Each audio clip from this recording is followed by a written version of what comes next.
ખબર છે? જેને ખબર હોય ઓગણીસ કરશે. રમેશ,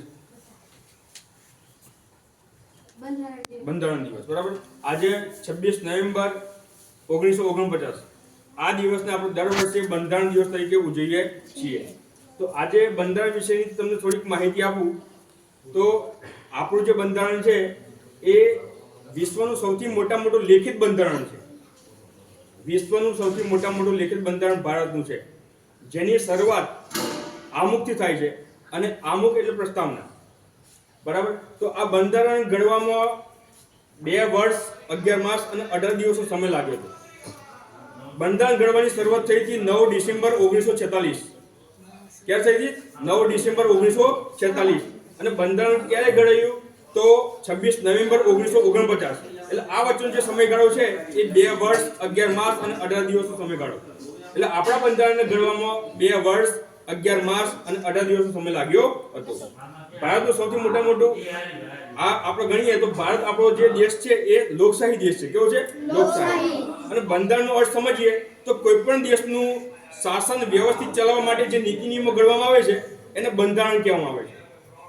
કોઈ પણ દેશનું શાસન વ્યવસ્થિત નીતિ નિયમોથી ચાલે એના માટે જે નીતિ નિયમો ઘડવામાં આવે છે એને આપણે બંધારણ કહીએ છીએ. એવો એક સાદો અર્થ છે, બરાબર. હવે બંધારણ જે ઘડાયું એમાં 389 સભ્યો હતા. કેટલા હતા? 389 સભ્યોની એક કમિટી રચવામાં આવી હતી. અને એ કમિટીમાં મુખ્ય હતા ડોક્ટર રાજેન્દ્ર પ્રસાદ, બરાબર. બંધારણ સમિતિના અધ્યક્ષ હતા રાજેન્દ્ર પ્રસાદ. જ્યારે બંધારણ સમિતિની ખરડા સમિતિ જે છે એના અધ્યક્ષ હતા ડોક્ટર ભીમરાવ આંબેડકર. અને આ બંધારણ ઘડવામાં આપણા જે ભીમરાવ આંબેડકર સાહેબ છે એમનો ખૂબ જ મહત્વનો ફાળો છે.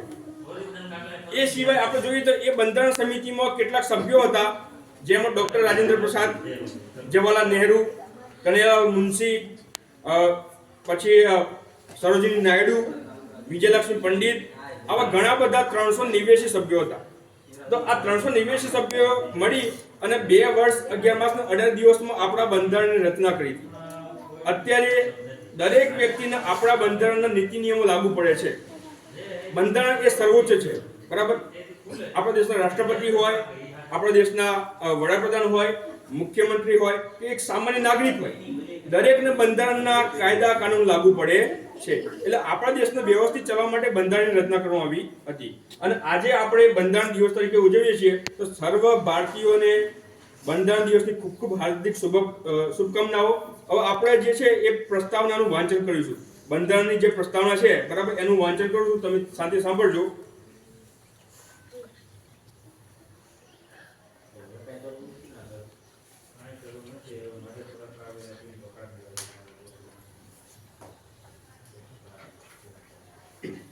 જો આપણા દેશનું બંધારણ પ્રસ્તાવનાથી શરૂ થાય છે. આપણા દેશનું એક એવું બંધારણ છે કે જેની શરૂઆત આમુખથી થાય છે. તો આપણે એ પ્રસ્તાવનાની વાંચન કરીશું, તમે સાંભળો. અમે ભારતના લોકો ભારતને એક સાર્વભૌમ, સમાજવાદી, પંથનિરપેક્ષ, લોકતંત્રાત્મક પ્રજાસત્તાક તરીકે સંસ્થાપિત કરી તે સમસ્ત નાગરિકો માટે સામાજિક, આર્થિક, રાજકીય, ન્યાય, વિચાર, અભિવ્યક્તિ, વિશ્વાસ, ધર્મ અને ઉપાસનાની સ્વતંત્રતા, પ્રતિષ્ઠા અને અવસરની તમામ પ્રાપ્તિ માટે તેમાં નિહિત વ્યક્તિની ગરિમા અને રાષ્ટ્રીય એકતા, અખંડિતતા સુનિશ્ચિત કરનાર ભાતૃભાવ વિકસાવવાનો નિષ્ઠાપૂર્વકનો સંકલ્પ કરી આ બંધારણ સભામાં આજે તારીખ 26/11/1949 રોજ અંગીકૃત કરીએ છીએ. પ્રસ્તાવના એ ભારતીય બંધારણના સૌથી મહત્વના અંગ પૈકીનું એક છે. તે બંધારણના ઉદ્દેશ અને લક્ષ્યને નિર્ધારિત કરે છે. શરૂઆતમાં પ્રસ્તાવનાને બંધારણનો ભાગ ગણવામાં આવતો ન હતો. તેમાં સંશોધન માટે કોઈ જોગવાઈ રાખવામાં આવેલ ન હતી. જો બંધારણની ભાષા સંદિગ્ધ હોય તો પ્રસ્તાવનાની મદદ લેવામાં આવે છે.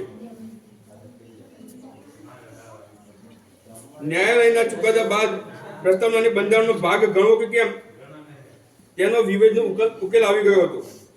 42માં બંધારણીય સુધારણા મુજબ પ્રસ્તાવનામાં સમાજવાદી, બિનસાંપ્રદાયિક અને અખંડિત શબ્દો જોડવામાં આવ્યા છે.